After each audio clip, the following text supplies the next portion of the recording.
Cuối tuần trước, Pep Guardiola đã gây tranh cãi khi cho rằng Manchester United cuối cùng đã trở lại và thậm chí còn dự đoán rằng đội bóng của Erik Ten Hag có thể đua vô địch ngoại hạng Anh trong thời gian tới.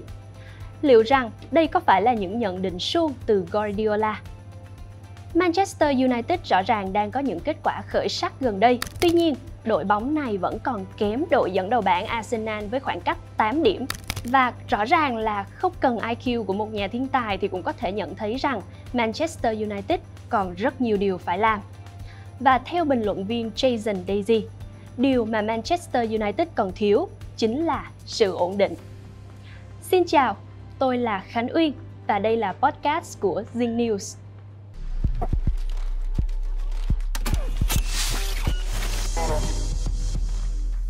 Hello, we are very happy to have you in our interview today. And today we will talk about Manchester United. Hello, I'm Jason Dasey, former ESPN sports anchor across Asia.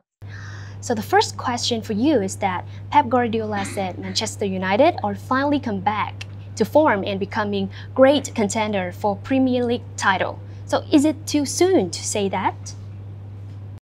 I think it's too early to say that they're Premier League contenders, but definitely top four. That's what Manchester United need to be aiming for. And they've made great progress in the last few weeks. When you consider that they started the season with two heavy defeats against lesser teams, Manchester United are looking like the Manchester United of old. The best thing about them is the spirit and the fact that their defence has improved a lot. They're keeping clean sheets and getting much needed victories in the Premier League. But they're not quite Premier League contenders yet. I don't think Pep Guardiola genuinely believes that, but he says that just to maybe play a bit of mind games, but he doesn't truly believe it. So under Jose Mourinho and Ole Gunnar Solskjaer's reign, Manchester United used to be counted as Premier League title contender. And under Erik Ten Hag's reign, what factors Manchester United need to compete for this title? I think Erik Ten Hag has been a fantastic addition to Manchester United. He's no nonsense. He's not flamboyant like Jose Mourinho. And Ole Gunnar Solskjaer was a great player, but he never really proved himself as a great coach when it came to the English game. We saw him at Cardiff City. Wasn't a success there. So I always had my doubts about him. But Erik Ten Hag is the real deal. He had success in Ajax. And he's got this spirit, this discipline, and he's getting results. I think he's turned things around much better than I thought he would, because the way they started the season, I was really concerned for Manchester United. But he's made good signings, and I think now the team is looking very, very good. Thank you for your answer. And the third question is that Manchester United are unbeaten in the last matches thanks to the good defense. But now Raphael Varane are injured, and Captain Harry Maguire could take this opportunity to come back in Manchester United's starting lineup and play along with Lisandro Martinez. I think Harry Maguire has made a good return to the Manchester United side. He's only played 4 Premier League games this season, but he got praise from Erik Ten Hag for his performance against West Ham. And I think this is well-deserved. He lost confidence, didn't he, Maguire, for quite a long time. And he didn't look like a very good player. Of course, he's the captain, and he didn't really perform like the captain should. So I would say that Harry Maguire has refound his confidence, and he's going to be an important part of the Manchester United team. And I think with him and Martinez together, they're forming a very good combination as centre-backs for a Manchester United team that now can defend very well and get clean sheets. Because if you get a clean sheet, you've got a very good chance of winning the game. Manchester United had good results in matches against big six in Premier League with 3 wins, 1 draw and 1 lose. But the problem is that they lack of consistency and usually have bad results against weaker teams. So do you think that this factor could ruin Manchester United's season? I think Manchester United have proven that they can get good results against top 6 sides. Even Arsenal, their only defeat of the season came against Manchester United. And a lot of the other top teams aren't very impressive, with the exception of Manchester City. Liverpool having a terrible season. Chelsea are very inconsistent as well. So Tottenham, you'd have to say, are not really the best team around. Manchester United have no reason to fear playing against these other teams. The problem is that when they play lesser teams, they dominate possession and they get caught in the break. And that's what we saw at the start of the season when they had those 2 losses. That's the problem, because against the better teams, they'll soak up the pressure and then hit the better teams on the break. But against the lesser teams, they have to really take it to them, and it doesn't really seem to suit them at the moment. Yeah, I strongly agree with you. But the most impressive player in Manchester United, can you give me a name? Who is the most impressive player in the last matches? Could it be Lisandro Martinez, Marcus Rashford, Christian Eriksen, or possibly Erik Ten Hag?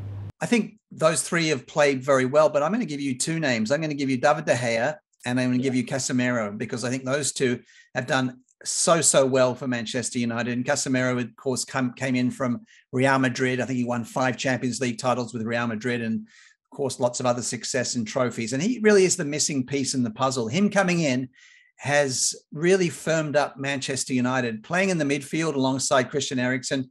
You know, he doesn't look like a superstar, but you would see a lot of stuff he's doing to create opportunities for other players. And David De Gea, look at him against West Ham. He made some really important saves. And earlier in the season, he was really in terrible form. So he's turned his career around this season. So I'd say those two. So Manchester United still have a huge distance between the starting lineup and substitute.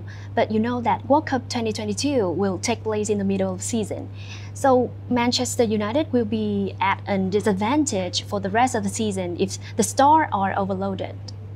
I think they will be at a disadvantage because now they're getting this consistency together. They've got the team spirit going, so they'll have to come back. It'll be like starting the season again. There'll be a pre-season after the World Cup.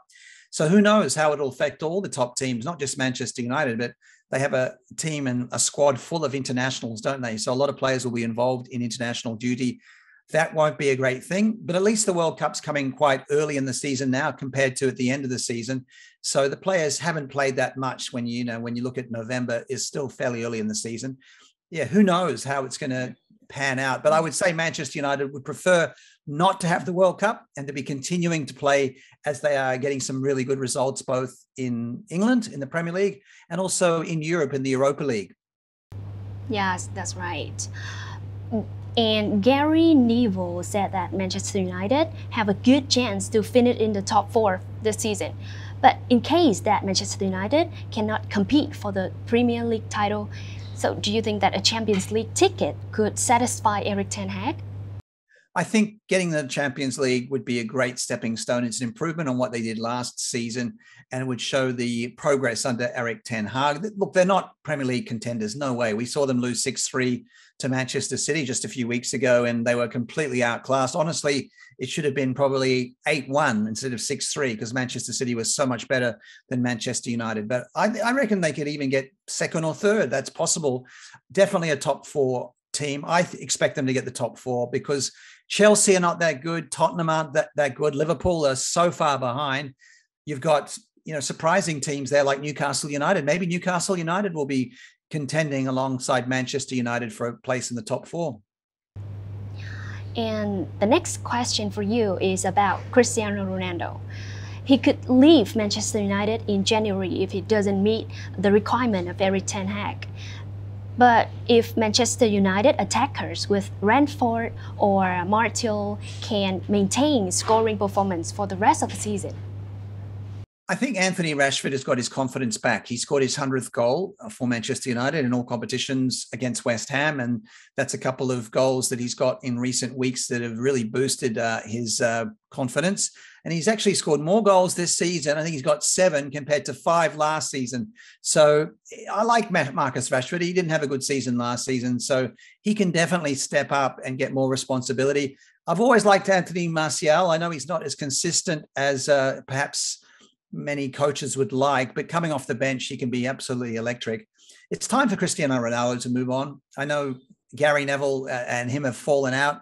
Gary Neville said that Manchester United are a better team without Cristiano Ronaldo on the pitch, even though Ronaldo will score goals. I agree with Gary Neville. It's time for Ronaldo to move on. He's going to turn 38 next year. Move on, go to the Middle East, go somewhere and get a big paycheck. Manchester United don't need you anymore. Okay, so now it's the last question for you. Do you think that the replacement of Ronaldo could be a big challenge for Erik Ten Hag? Yeah, just think about the money that they can get, and the January transfer window. It'd be great business to get a big striker in, a bit like a Haaland. I know there aren't many people like him out there, but Just a big bustling striker, a target man like that would be perfect for Manchester United, and someone that would work hard off the ball, because that's what Cristiano Ronaldo at his age, and even when he was young, he didn't like to work too hard off the ball. So this is the end of our interview today, and I would like to thank you for taking your time. Goodbye. Thanks everybody for watching, and thank you Z News. I'll continue to give you updates from the Premier League about all the big players and all the big teams. Trong một mùa giải bất thường so với mọi năm, Manchester United hoàn toàn có thể chen chân vào cuộc đua vô địch ngoại hạng Anh. Tuy nhiên, trong bóng đá thì không ai biết trước được điều gì.